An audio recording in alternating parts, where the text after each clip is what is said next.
દુર્ગા સપ્તસતીનું પઠણ કેવી રીતે કરવું જોઈએ? શાસ્ત્રો અનુસાર દુર્ગા સપ્તસતીને માત્ર ગ્રંથ જ નહીં પણ માં દુર્ગાનું સ્વરૂપ માનવામાં આવ્યું છે. માર્કંડેય પુરાણમાં આ દુર્ગા સપ્તસતીનું વર્ણન છે, જેના રચયિતા વેદવ્યાસજી છે. આ દુર્ગા સપ્તસતી ગ્રંથમાં 13 અધ્યાય અને 700 શ્લોક છે.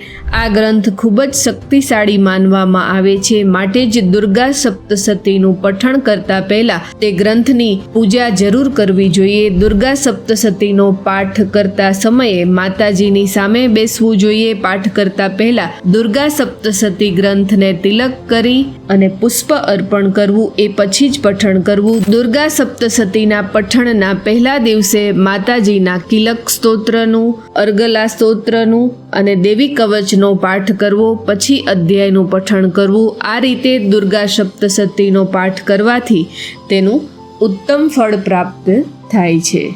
જય માતાજી.